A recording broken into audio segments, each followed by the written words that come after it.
Muito bem, nós vamos voltar no tempo, viu, Luiz? Ao dia 3 de janeiro de 1954, um domingo à tarde no Pacaembu, Campeonato Paulista e clássico português aí, São Paulo.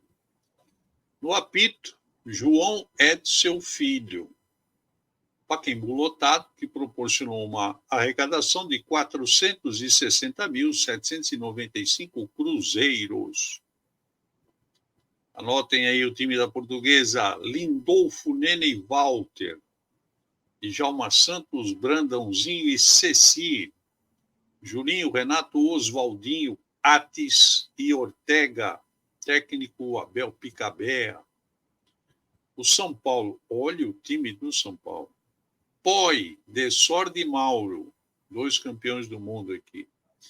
Pé de Valsa, Bauer e Alfredo, Maurinho, Albedia, Gino, ou Gino Orlando, que também jogou na Portuguesa, Negre e Teixeirinha. E jogaram na preliminar São Paulo e Portuguesa, aspirantes e tal. E antes do término da preliminar, caiu um verdadeiro temporal. O campo ficou danificado. Poça d'água para todo lado, um aguaceiro tremendo, né?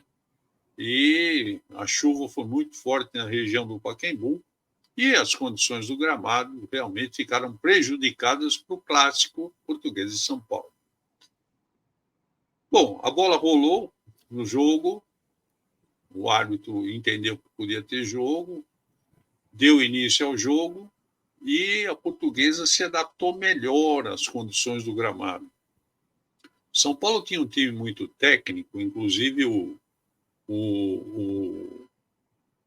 Negri era um jogador extremamente técnico. E o São Paulo teve dificuldades para jogar no meio daquele campo pesado. A Portuguesa não, a Portuguesa mais solta, mais agressiva, né? E essa adaptação da Portuguesa facilitou o caminho. E logo aos 8 minutos, depois de um cruzamento da direita, o Oswaldinho fez o primeiro gol da Portuguesa. 1-0 da Portuguesa, com 8 do primeiro tempo. E a Portuguesa continuou melhor durante todo o primeiro tempo. O São Paulo com dificuldades, claro, tentava chegar ao ataque e tal, mas não conseguiu êxito, pelo menos para empatar o jogo.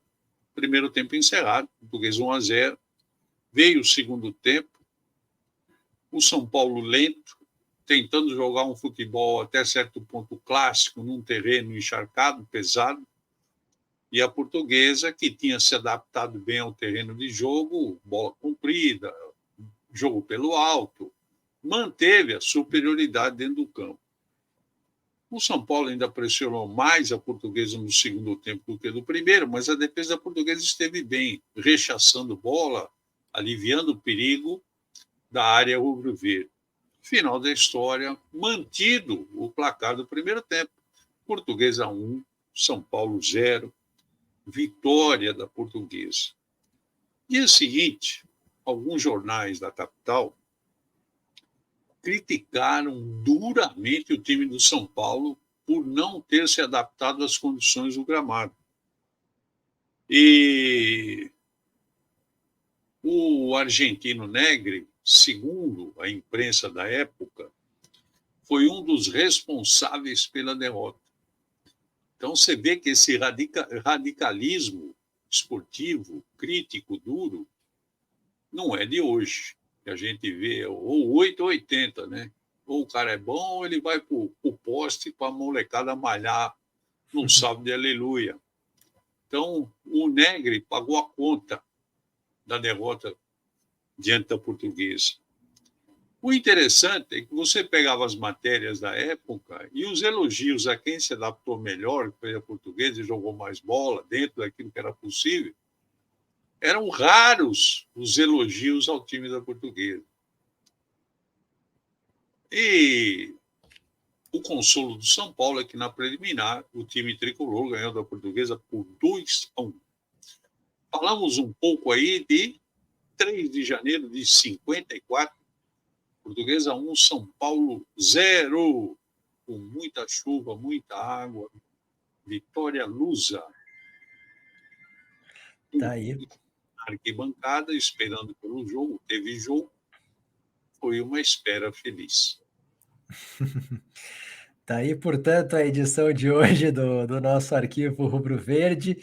E todo mundo, assim como o Walter, que estava aqui com a caneta tinteiro e o pergaminho dele para anotar os detalhes do desafio, muita gente anotando os detalhes do desafio do Arquivo Rubro Verde de hoje, porque na sexta-feira o Quintal vai lançar a pergunta aqui, que é o desafio. Outro dia o Walter me mostrou como é que ele faz ele, o Eduardo Vicente e Léo, tem uma turma de escrivão aí ferrado. Né? O Walter, ele mostrou. E sabe como é que ele faz? Ele tem um tinteiro, você não vai lembrar porque não é da sua época, um tinteiro que era um losango assim, da Parker. Então, de vez em quando, você ia lá, carregava a caneta com tinta e tal, né? E quando eu comecei a escrever com aquilo, eu comecei a forçar a caneta tinteiro no papel, ela abria assim e fazia uma escrita dupla. Aí veio o velho Agostinho de Quintal, falou, não faz isso, que você vai estragar a pena da caneta. Não, tá bom. Aí passava um pouco e eu de novo, cara. E o Walter tem uma caneta tinteiro da Parker, com a tinta Parker. Então não é força de expressão, é realidade. Ele mostrou. Eu achando que era força de expressão aqui, mas é realidade, então, do Walter. É verdade. E o outro que tem os alfarrábios também é o Ilhéu lá, o Eduardo Vicente aí da Vila Maria. Os caras capricham, velho. Vamos lá. É isso aí. Então, todo mundo já anotando, então, os detalhes de hoje. Na sexta-feira, o Quintal lança aqui a pergunta, que é o desafio do Arquivo Rubro Verde.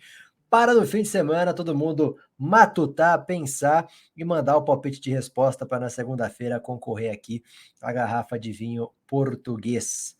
O Quintal